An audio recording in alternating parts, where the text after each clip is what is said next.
Hello friends, I am doctor Ajay Kothari. आज का case study है एक higher level double lumbar disc prolapse के बारे में। संदीप जी को L1-2 और L2-3 मतलब ये हायर लेवल की डिस्क होती है जहां पे स्पाइनल कॉर्ड एनकाउंटर होता है, और उन डिस्क प्रोलैप्स के कारण बहुत सीवियर थाई पेन था। मैंने एक पहले की वीडियो में बताया था कि L1-2 L2-3 जब डिस्क प्रोलैप्स होता है तब पेशेंट को थाई पेन होता है, और इनको इतना सीवियर पेन था, he tried everything not better. आप इनका MRI देख सकते हो यहाँ पर कि दिस इज L5, 4, 3, 2 and 1। तो इन दो जगहों पर L1-2 और L2-3 इनका सेक्रेलाइज्ड L5 है। यहाँ पर इनकी नर्व दबने के कारण इनको बहुत सीवियर थाई पेन था। अगर एक्शियल कट्स देखेंगे तो ये L1-2 लेवल है। यहाँ पे जो नॉर्मल ये स्पाइनल कॉर्ड होता है, ये राइट नर्व लेफ्ट नर्व, यहाँ पे इनका ये जो गोल स्पाइनल कॉर्ड की जगह है ये पूरी बंद है, क्योंकि ये पूरा डिस्क यहाँ बाहर आया हुआ था। और L2-3 पे भी लेफ्ट साइड में इनको सीवियर पेन था। L3-4 और L4-5 काफी रूमी थे। तो इनको काफी जगह पे बताया गया था कि आपको फ्यूजन सर्जरी की जरूरत है, जिसमें हम इम्प्लांट डालेंगे, स्क्रूज डालेंगे, रॉड डालेंगे, केज डालेंगे, बड़ा कट करेंगे। आपको 7 दिन एडमिट रहना होगा, 3 से 6 महीना रिकवरी को लगेगा। मैंने बोला बिल्कुल नहीं, इन टुडेज मॉडर्न एरा हम एंडोस्कोपी करेंगे, हायर लेवल को भी और डबल लेवल एंडोस्कोपी। और आज 1 महीने के बाद ये फॉलोअप के लिए आ रहे हैं and he is absolutely alright. हमने ना कोई इम्प्लांट डाला, ना कोई फ्यूजन सर्जरी किया, ना कोई बड़ा कट लिया। हम आपको इनका स्टिच दिखाते हैं यहाँ पर। So you can see this is what the surgery we did. मतलब ये 0.7 सेंटीमीटर, 0.7 सेंटीमीटर, 0.7 सेंटीमीटर, बिकॉज इनको दबाव 2 जगहों पर था।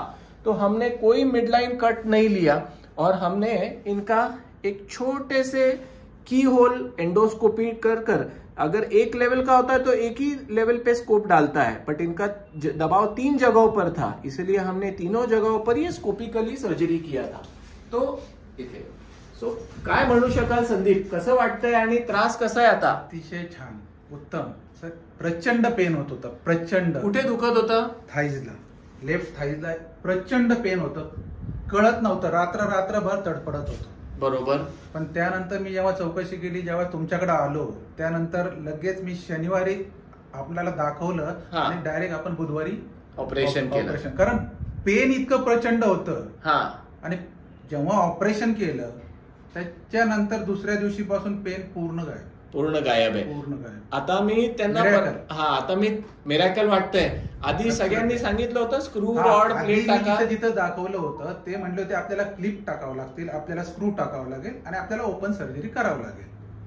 आता 1 महिन्यात तुम्हाला जाणवलं का ऑपरेशन झालंय तुमचं? मोठं कट होतं, चिरफाड होतं, असं काही जाणवलं का? आता मी त्यांना परवानगी दिली आहे की आता तुम्ही तुमच्या कामात, त्यांचं मोठं मेडिकल आहे स्वतःचं, की तुम्ही तुमच्या कामावर जाऊ शकता, आता हळूहळू रूटीन कामं सुरू करू शकता। सो फ्रेंड्स, मैं हमेशा बताता हूं कि ये एंडोस्कोपी एक बहुत बड़ा वरदान है। जो पेशेंट्स जिनको बड़ा कट, बड़ा चीरफाड़, बहुत ज्यादा blood loss, longer hospital stay, longer recovery period, अगर ये अवॉइड करना है तो endoscopy is the way forward, और this is going to be the future. ये एंडोस्कोपी बहुत कम सेंटर्स में होती है और ये बहुत टेक्निकली डिमांडिंग प्रोसीजर है। मैंने 1-2 वीडियोस भी डाले हैं जिसमें हम एंडोस्कोपी कैसे करते हैं, इसके वीडियोस मैंने डाले थे। बट संदीप जी का एग्जाम्पल हमारे सामने है कि उनका एक बड़ा ऑपरेशन हमने अवॉइड किया, और आज 1 महीने के बाद मैंने आपको उनका स्टिच दिखाया, उसका मनोगत आपने लिया, and he is living a very happy and normal life. और इसकी वजह से जो एक्सरसाइज है, जो पोस्ट सर्जरी, ओपन सर्जरी के बाद जो रिहैबिलिटेशन प्रोटोकॉल होता है, बहुत रिगरस एक्सरसाइजेस करने पड़ती है, 6-6 महीना, साल भर फिजियोथेरेपी करना पड़ता है, उसकी भी जरूरत नहीं पड़ती है। Thank you very much.